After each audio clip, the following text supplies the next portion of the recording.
किया गया था, क्योंकि सबसे पहले माँ को वस्त्र पहनाना था, तो वो तिरंगा कपड़े के रूप में पहनाया गया जो मेरे सामने लगा है। ये भारत माँ का तिरंगा, ये जो आंचल है माँ का, मेरी भारत माँ का, वो दिया गया। और दूसरा आंचल, ये पुस्तक भारतीय संविधान, जिनका जो भी हमसे प्रयास हो पा रहा, हमारा प्रयास है कि आपको सूक्ष्म सरल शब्दों में आपको अधिकार बताना कैसे हुआ। तो 29 अगस्त को यानी 14 दिन बाद वन टाइप ऑफ ये समझिए कि भारत माँ का एक आंचल तो आ गया, तिरंगा बन गया। फिर उन्होंने कहा भैया लिखो भी इसको, कहीं ये ना हो कि आने वाले जब इतने सालों तक गुलाम रहा हमारा देश, फिर कोई आ जाए। और आज जब प्रस्तावना पड़ी कि जो पहला एक आइडेंटिटी कार्ड है, अरे इसी में बहुत सारी छेड़खानी हुई है। अश्वाजी तो रात दिन पढ़ाते रहते हैं। प्रस्तावना में ही आप देखेंगे जो जो जिन्होंने राज किया, जब जब विधायिका का उनसे चल पड़ा तो उन्होंने संविधान में छेड़खानी का प्रयास किया।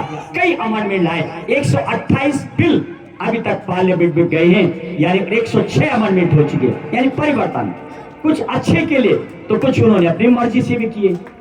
वो सारी बातें आप देखेंगे तो जो प्रस्तावना यानी इस पुस्तक संविधान में, आप पहले पेज में मैंने आपको बताया था, आप देखेंगे। आप ये जब पुस्तक लेंगे तो इसमें ये मेरी भारत माँ के चिन्ह और उसके बाद ये प्रस्तावना लगी हुई है जो मैंने आपको बताया था, बड़े सुनहरे कलर में बनी हुई है। बनाने वाले 4 लोग, क्योंकि मैंने आपको कल नाम बताया था, जिन लोगों की भूमिका थी, जिस तरीके से लिखने में, अरे अंबेडकर साहब तो प्रारूप कमेटी का अध्यक्ष थे, ड्राफ्टिंग कमेटी, पांडुलेखन समिति के थे। वो असली 60 देशों का जब अध्ययन किया था, मेडिकल नरसिम्हा राव थे, वो तैयार करते थे। वो आईसीजे के जज भी रहे, वो तैयार करके लाते थे। फिर ये लोग 7 कमेटी उस पर मंथन करती थी, फिर सभा बैठती थी, और फिर आगे क्या होना चाहिए, कैसे होना चाहिए, कहीं ये न हो कि आने वाले पीढ़ी संकट में पड़ जाए।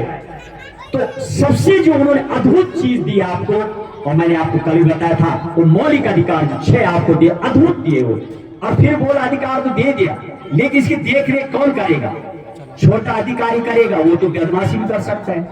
तो इसकी पावर जब कभी जिले में आप जाएंगे, जो बड़ा काम होता है, जैसे प्रधानमंत्री की योजना आती है, डायरेक्ट आपके अकाउंट में आती है, कोई पैसा कटता नहीं है, क्योंकि प्रधानमंत्री सीधे अपने अकाउंट से उस पैसे को डालते हैं।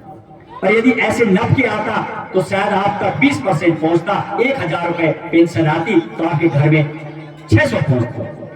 तो जब बड़े काम होते हैं तो सरकारें सीधे, तो वही आपके मौलिक अधिकार जो आपको देंगे, उसकी देख रेख के लिए इस भारत माँ की आत्मा जो संविधान है, इसमें लिखा गया है कि भाई सुप्रीम कोर्ट तुम सबसे बड़े मुखिया हो इस देश के, तुम इसकी देख रेख करोगे। सुप्रीम कोर्ट सिर्फ आर्टिकल 32 में जब आप जाएंगे सुप्रीम कोर्ट में कि मेरे साथ हनन हुआ है, अत्याचारी हुई है, डायरेक्ट आप जाएंगे तो सुप्रीम कोर्ट से सुनवाई करता है, जैसे कि परिवार का मुखिया करता है। आप जाएंगे मुखिया के साथ, अरे आपके पिताजी ने सुने तो दादा सुनेगा, दादा तो प्रॉपर्टी का मालिक है, और जब तक दादा जिंदा, दादा के नाम प्रॉपर्टी है, किसी को भी बेदखल कर सकता है। ये भी मेरी भारत माँ के संविधान में लिखा हुआ है, इसलिए बुजुर्गों को बल मिल गया। पूरा ये भी कानून बना हुआ है कि जो प्रॉपर्टी जिसके नाम पे होगी बुजुर्गों की, जब तक वो इस धरती में रहेंगी, वो जिसको चाहे उसको दे दे, किसी को दे सकते। बेटी यदि सेवा कर रही, बेटी को दे सकते, और कई लोगों ने दिया भी है। तो ये जो बोला है, ये मेरी भारत माँ की जो आत्मा है, ये संविधान है, इसने ये फैसला दिया कि आप ये भी करो। सीधे सुनवाइए, तब हुआ जब जब अत्याचारी बढ़ी, तब ये संविधान, ये भारत माँ की आत्मा जगी, यानी कोर्ट का फैसला आया, सुप्रीम कोर्ट ने बोला कौन है वो अत्याचारी, उसको ठीक कर देता है। लेकिन दयालु भी है। आप पढ़ेंगे संविधान को, जैसे मैं बता रहा था, कुछ ऐसे नियम भी बनाने का प्रयास करते हैं कि वो कहता है कि यदि इसे अपराध कर भी दिया तो भैया थोड़ा इसको सजा कम दो।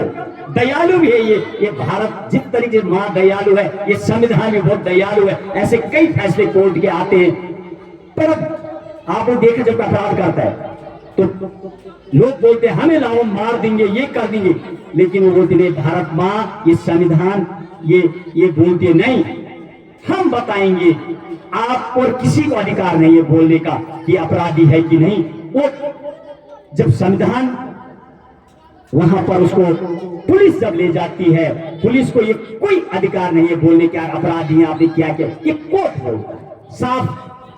क्यों सवाल साहब सही है, ये कोर्ट को फैसला है, कोई नहीं बोल सकता यदि आपने कुछ भी अपराध किया है, ये कोई नहीं, पुलिस कोई जनता नहीं, उस कोर्ट बताएगा कि आप अपराधी हैं कि नहीं, फिर वो सजा फिक्स करता है, सजा के साथ साथ दया भी करता है, बोलता है सजा कैसी होनी चाहिए। जैसे माँ है, भैया स्कूल नहीं जा रहा तो मुक्का मारेगी, पिटाई करेगी, ये तो नहीं गरम गरम तेल डाल देगी, नहीं, पिटाई करेगी, थोड़ा प्यार से, थोड़ा डांट के। तो ऐसे संविधान की जो आत्मा है वो दयालु है। आप जब इसका अध्ययन करेंगे, इसमें लिखा हुआ मिलता है, मेरी भारत माँ में अपराधियों के लिए भी बोल रहा, आर्टिकल 21 में बोलता है, 20 में बोलता है कि नहीं भाई, यदि इसने सजा, अपराध यदि उसने 2 साल पहले किया तो तब जो कानून में अपराध की सजा थी वो उसको मिलनी चाहिए। कभी कभी क्या केस बहुत ज्यादा हो जाते हैं, अपराध किया आज, सजा मिलेगी 8 महीने बाद, कानून बदल गया, अभी नई बुक आई है, ये देखिए आप, ये नई बुक आई है, 1100 का सेट है, ये नया इस साल 2025 के लिए, यानी 2024 में नया अमेंडमेंट आया, सारे नियम बनाए गए, अंग्रेजों के जमाने के 1935 जो कानून थे नया बन के आ गया, अभी पढ़ना पड़ेगा। सोचो 1100 रुपए का लाया, इसको पढ़ना पड़ेगा, नियम बदल गया, अब और ला रहे हैं नहीं, मुझे तो नहीं है पता। और जैसे रावत जी बोले स्कूल वालों बुलाओ, कॉलेज वालों बुलाओ, हम उनको लेटर दिए भैया आइए, नहीं आए तो ठीक है बताएंगे आपको, आप जाने, यहाँ तो किताब खरीदी गई है, ये खरीदते हैं हम रात दिन, ये बदलाव अभी आया, अभी पढ़ना पड़ेगा। तो इसलिए आया, पुराने कानून थे, कभी सजा मिलती थी, किसी को कुछ हो जाता था, इसलिए भारत माँ कि जो ये आत्मा है इसने बोला कि सजा भी देना है आर्टिकल 20 में, तो जिस दिन उसने अपराध किया था उतनी सजा होनी चाहिए। ये नहीं भैया कि 10th में फेल हो गए तो क्या हो, फिर पास हो गया ना भैया, तो पुरानी बातें काहे को कर रहे हो, पुरानी गाते जाओ। तो मेरी भारत माँ की जो आत्मा है, इसलिए उसके लिए दया है इस संविधान में, जो अपराध करता है, क्योंकि ये दयालु है, ये संविधान है, तो आपको जानना है। आर्टिकल 20 वाले कुछ ऐसा, इसमें आप पढ़ेंगे ना बहुत कुछ पता लगेगा आपको अधिकार का। थोड़ा सा गोसाई जी, लेथानी जी को थोड़ा उनका गिफ्ट दीजिए, कहाँ है गोसाई जी, एक थोड़ा आप हमारे मित्र मीडिया वाले आए हैं,